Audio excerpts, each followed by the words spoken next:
Hello everybody and welcome to another episode of Tech Motoring. Today we are going to be reviewing the 2019 Tesla Model 3, so stay tuned.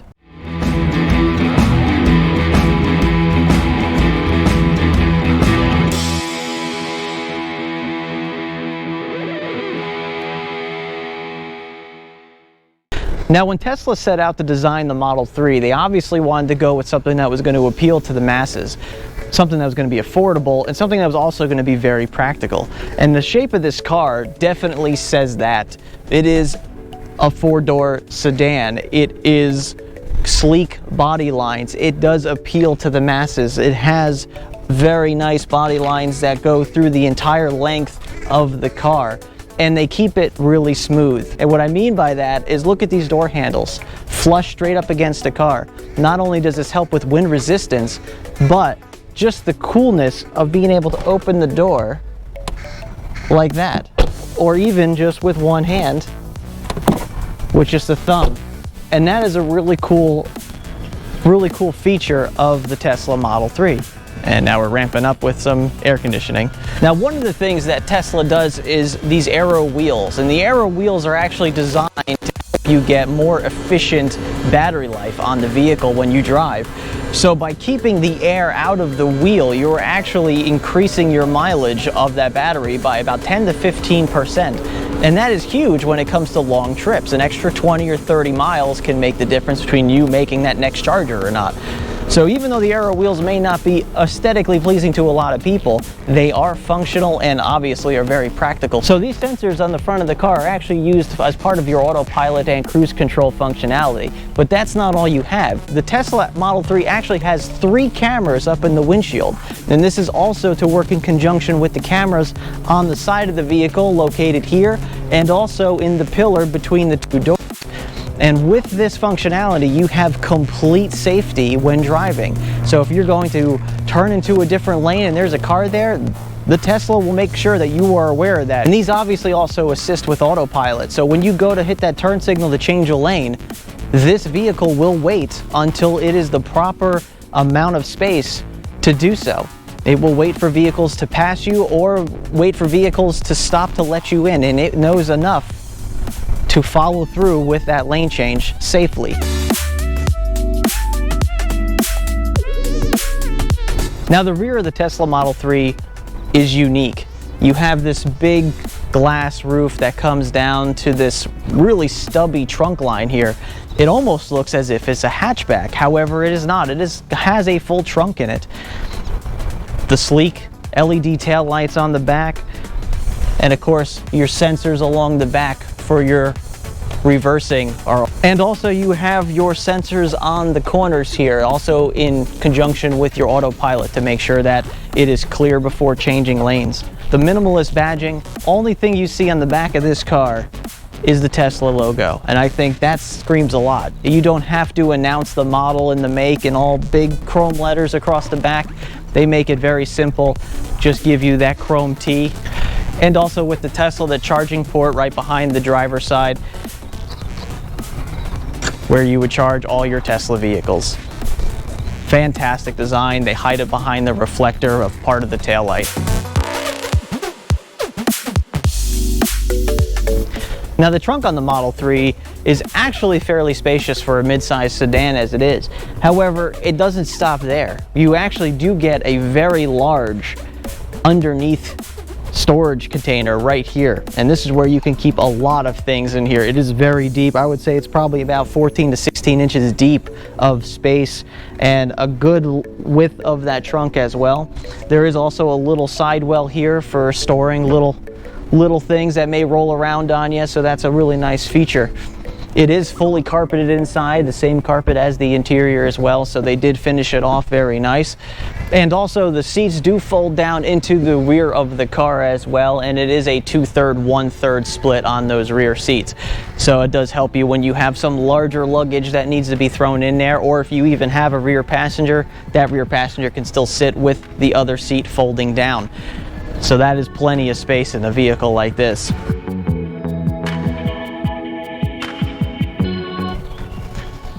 So besides a rear trunk on the Tesla Model 3, you also get a front trunk, or as they're calling it, the Frunk.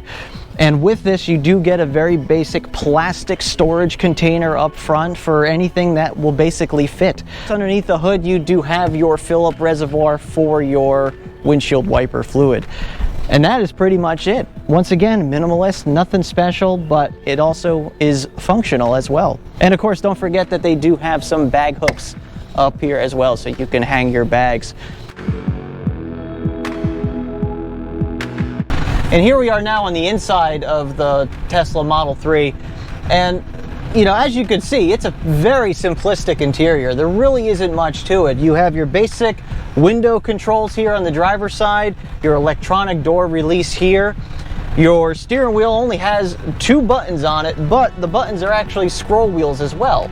So you can actually control up, down, left, and right, and actually click them in for all the functions. And these functions work directly with the main computer. And as you can see here, the computer is a very large screen. You can go through all the menus on it that show you every adjustment that you can make on the vehicle, whether it be the mirrors, the locks, you could change the display, all the driving habits of the vehicle, navigation, autopilot. Everything you do is right here from this center screen. There are no dials, buttons, or anything anywhere else other than, of course, your side console buttons here. Now, right behind the steering wheel, you have your stock like you see on many vehicles. On the left-hand side, you have your turn signal, obviously, but you also have your wiper controls as well, just like on most cars. On your right-hand side is actually your gear selector. So by pushing it up, you're putting yourself into reverse. By pushing it down, you're putting yourself into drive. And the park is actually this little tiny button just right here on the side. Now, you can also use this to initiate your autopilot or your cruise control based on your car feature, which would allow you to just tap down twice on this, and that will give you that ability. Now, we'll show that more once we do the test drive itself. Other features you have in the interior, besides your 2 cup holders here, you do have a center console area. Now, this area has some USB ports in here, so you can charge your phones, as you can see right here.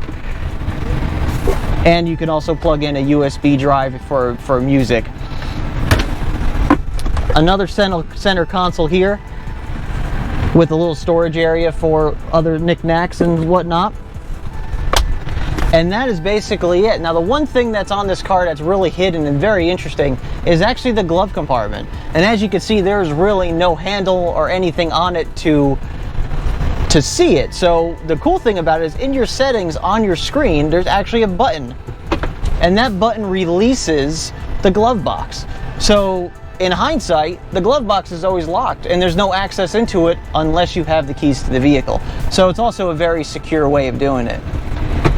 Now, in the back seat of the car, once again, very minimalist, but you do have your vents back here for rear seat passengers, and of course your USB chargers as well, if you have those kids that need to charge their tablets all the time. The seats are actually very nice to sit in for a long trip. And let's not forget that the seats are heated. The vents are nice and hidden behind this dashboard. You don't even see vents. You don't even have controls of the vents because all the controls are actually done right here on the screen.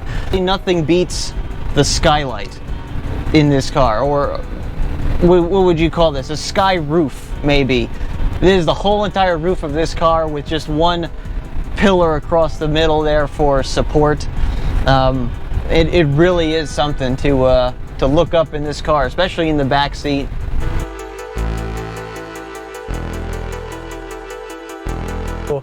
All right, pushing the stock down into drive.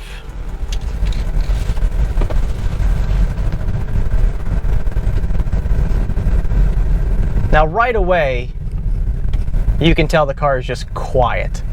I mean, that's just amazing. You barely hear the sound of the electric motors doing anything. I mean, that is absurd.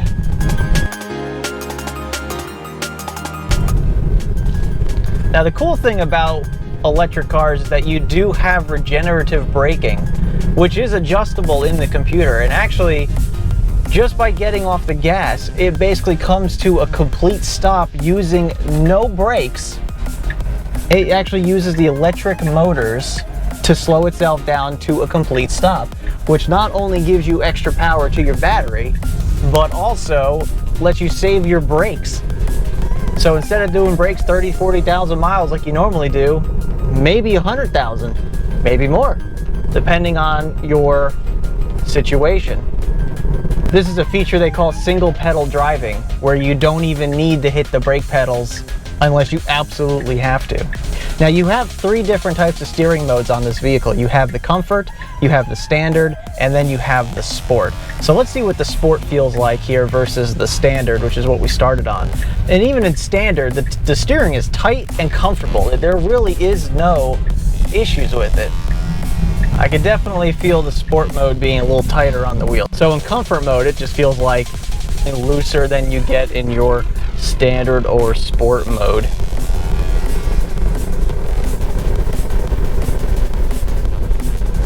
I don't like it. Put that back in Standard mode for the rest of this.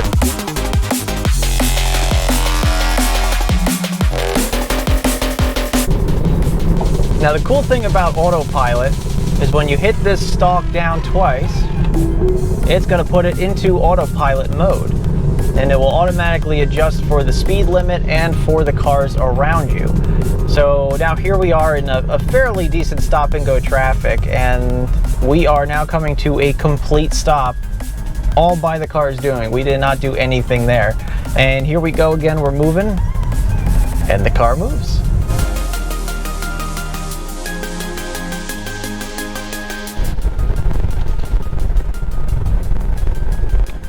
Here we go.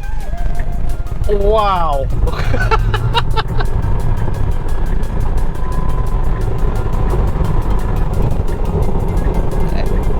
And just like that,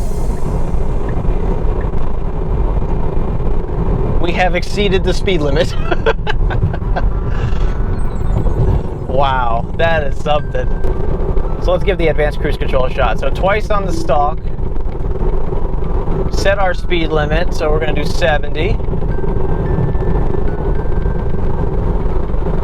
And there we go. The car is doing all the work. And now if I want to change lanes, let's say, I just tell it I want to change lanes, and it will move over when safe.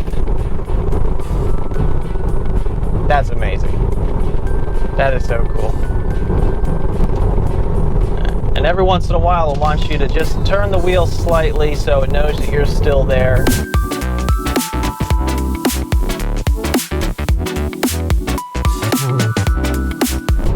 Now I would say that the wind noise is probably pretty good.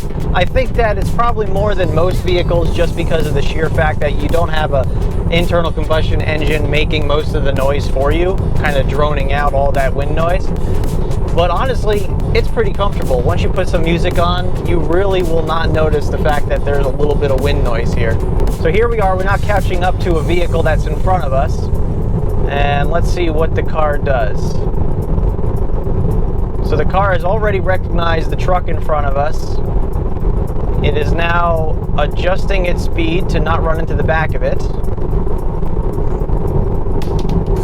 And now I'm going to tell it to move over a lane to go past the truck. And there we are. And the car has so much torque, so much power just behind those wheels. It's just instant.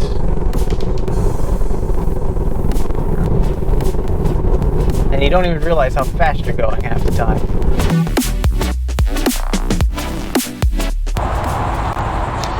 So in conclusion, with the Tesla Model 3, it really is an all-around practical and fun car to drive. Not only is it fast, but it handles well, takes bumps well, and it also feels fun.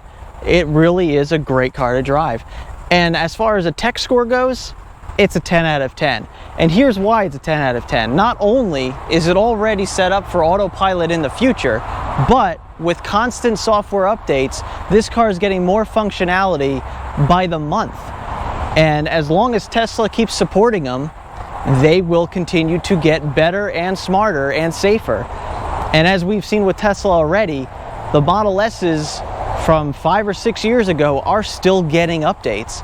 So clearly they are in it for the long haul. They want to make sure these cars are as good as possible no matter how old they get. I think this is a fantastic vehicle to own, and for the price, you really cannot beat it. And now keep in mind that the Model 3s are now starting to become a little bit older. So a model like this, a 2019, may start showing up on the used market. So maybe if you can't afford a brand new one, maybe a used 2019 will be up for sale very soon. I appreciate you watching this video. I hope it helped you trying to pick out your own Tesla and get an idea of what these cars are capable of today and in the future. And don't forget, like, subscribe, leave a comment or a question below if there's anything else that you want to know about this car. And remember, welcome to the future. Welcome to Tech Motoring. Thank you. We'll see you on the next episode.